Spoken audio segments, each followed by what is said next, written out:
आपलं शहर आता स्मार्ट होत आहे। मग तुम्ही कधी स्मार्ट होताय?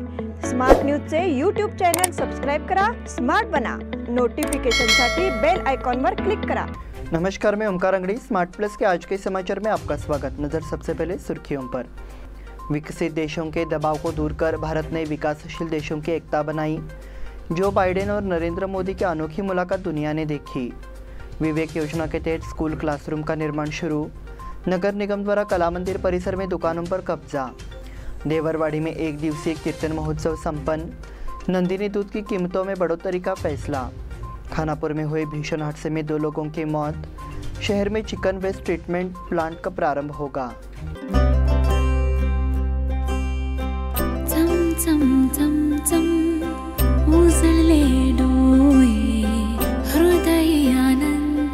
BS Channabasappa and Sons, the textile mall at Tilakwadi, Belagavi.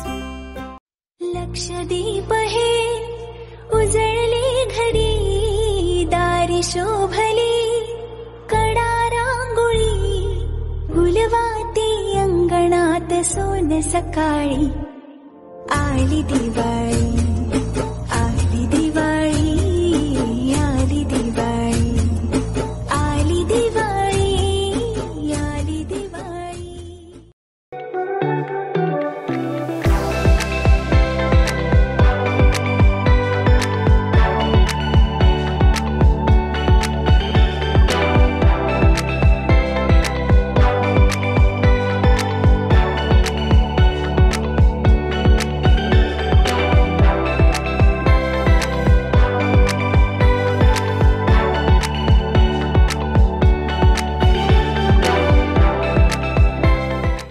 अब समाचार विस्तार से।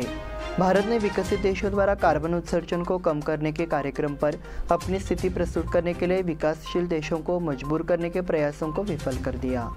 इस मुद्दे पर भारत ने मिस्र में संयुक्त राष्ट्र के जलवायु सम्मेलन में अब तक हुए जलवायु परिवर्तन के बारे में विकसित देशों को आईना दिखाते हुए चीन और पाकिस्तान समेत कई देशों के बंधन में बनते हुए कड़ा रुख अख्तियार किया। भविष्य के लक्ष्य निर्धारित करने के लिए दुनिया में सबसे अधिक कार्बन उत्सर्जित करने वाले 20 विकासशील देशों के जलवायु सम्मेलन में संयुक्त राज्य अमेरिका के साथ विकसित देशों द्वारा एक प्रस्ताव लाया गया। इसके अनुसार मांग की गई कि 20 संबंधित देश कार्बन उत्सर्जन को कम करने के लिए एक ठोस कार्यक्रम की घोषणा करें। हालांकि चीन, पाकिस्तान, बांग्लादेश, श्रीलंका, नेपाल और भूटान के साथ भारत ने इस प्रस्ताव को खारिज कर दिया। इस पर आपत्ति जताते हुए ये पैरिस समझौते को संशोधित करने का एक प्रयास है। भारत ने एक मजबूत राय व्यक्त की कि यह अब तक हुए जलवायु परिवर्तनों के लिए विकासशील देशों को जिम्मेदार ठहराने का एक प्रयास है। पिछले साल के ग्लासगो सम्मेलन में 2030 तक कार्बन उत्सर्जन को 45% तक कम करने का संकल्प लिया गया था। उसके लिए वर्ष 2010 के कार्बन उत्सर्जन की मात्रा मान ली गई थी। हालांकि भारत, चीन और अन्य विकासशील देशों ने प्रौद्योगिकी और वित्तीय सहायता प्रदान किए बिना विकासशील देशों द्वारा इस कार्यक्रम को लागू करने के लिए अमीर देशों के इस प्रस्ताव का कड़ा विरोध किया। जो बाइडेन और नरेंद्र मोदी की अनोखी मुलाकात दुनिया ने देखी। प्रधानमंत्री नरेंद्र मोदी 17वें G20 शिखर सम्मेलन के लिए बाली पहुंचे हैं। इस सम्मेलन में G20 समूह के सभी राष्ट्रों के प्रमुख उपस्थित थे। खास बात यह है कि इस सम्मेलन में ब्रिटेन के नवनियुक्त प्रधानमंत्री ऋषि सुनक भी मौजूद थे। इस मौके पर प्रधानमंत्री नरेंद्र मोदी ने सम्मेलन से पहले सुनक से मुलाकात की और उनसे संक्षिप्त बातचीत की। हालांकि सम्मेलन शुरू होने से पहले अपनी सीट पर जाने से पहले राष्ट्रपति जो बाइडेन ने प्रधानमंत्री नरेंद्र मोदी से मुलाकात की बात कही। इस बार दोनों नेताओं के बीच कुछ बात हुई। फिलहाल वायरल हो रही वीडियो में भी ये नजर आ रहा है कि बाइडेन ने मोदी को गले लगाया। बताया जा रहा है कि पिछले कुछ महीनों में अंतर्राष्ट्रीय स्तर पर हुए कई आयोजनों की वजह से इस साल होने वाला G20 सम्मेलन अहम होगा। विवेक योजना के तहत स्कूल क्लासरूम का निर्माण शुरू। राज्य सरकार की विवेक योजना के तहत नए स्कूल कक्षाओं का निर्माण किया जाएगा।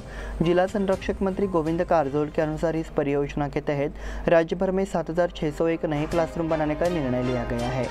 जिला पंचायत बेलगाम, उपनिर्देशक कार्यालय, स्कूल शिक्षा एवं साक्षरता लेखा बेलगाम एवं समूह शिक्षा अधिकारी कार्यालय बेलगाम शहर ने विवेक स्कूल क्लासरूम के निर्माण कार्य की आधारशिला को चिन्हित करने के लिए बेलगाम शहर के सरदार हाईस्कूल परिसर में एक समारोह का आयोजन किया। बेलगाम जिले के संरक्षक मंत्री गोविंद कारजोल ने भूमि पूजा के बाद कुदल से प्रहार कर शुभारंभ किया। इस समय विधायक अनिल बेनके ने नारियल तोड़ा। जिला शिक्षा अधिकारी बसवराज नलवाड़, नगर विभाग समूह शिक्षा अधिकारी रवि भजंत्री ने कमरों के निर्माण कार्य का शुभारंभ किया। नगर निगम द्वारा कला मंदिर परिसर में दुकानों पर कब्जा। तिलकवाड़ी स्थित कला मंदिर परिसर स्थल में पिछले कुछ वर्षों से लंबित पड़े दुकानों पर महानगर पालिका ने कब्जा कर लिया है। नगर निगम की टीम ने मंगलवार की सुबह तड़के ये प्रक्रिया शुरू कर दी। न्यायिक प्रक्रिया में आ रही बाधाओं को दूर कर कब्जा लेने के लिए कदम उठाए गए हैं। मंगलवार की सुबह परिसर में सिलाई की दुकान की इमारत को गिराने का काम शुरू किया गया। इससे पहले इस दुकान के मालिक नितिन भट्ट ने लंबी अदालती लड़ाई लड़ी थी। हालांकि मामला विचाराधीन होने के कारण उनके स्थान को छोड़कर अन्य निर्माण कार्य शुरू हो गए थे। अभी भी कुछ मालिकों ने अदालत में दावा दायर किया है। इस संबंध में कोर्ट ने नितिन भट्ट की ओर से दाखिल किए गए दावे पर लगी रोक को हटाने का आदेश दिया है। इतना कहकर नगर निगम की टीम ने उनके गेट के ताले तोड़ दिए और गेट पर कब्जा कर लिया।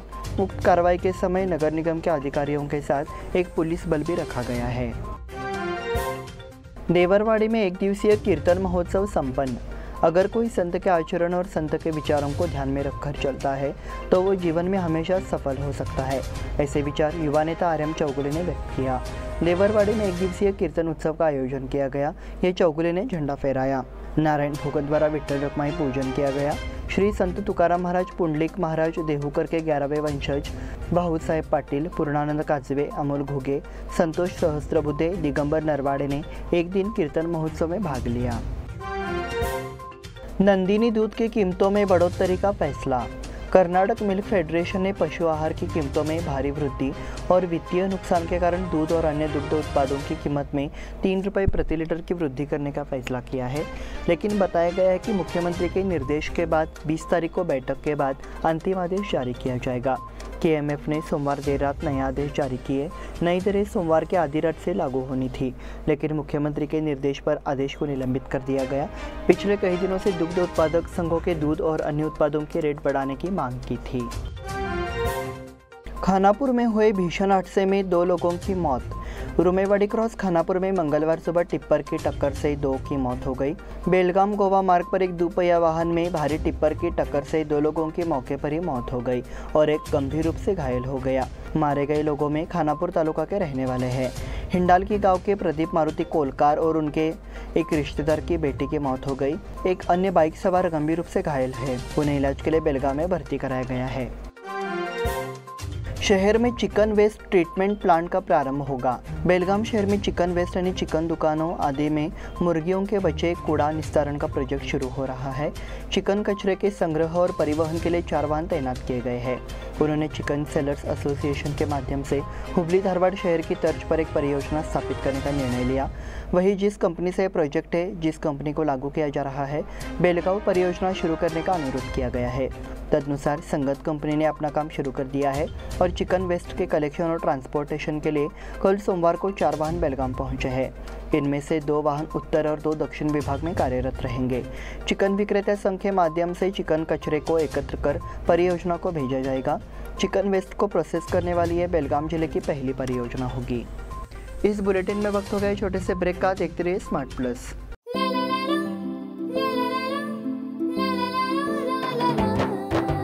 जले दीप अंगना में होगी रोशन दुनिया, पलकों तले छा जाए चांद तारों का साया।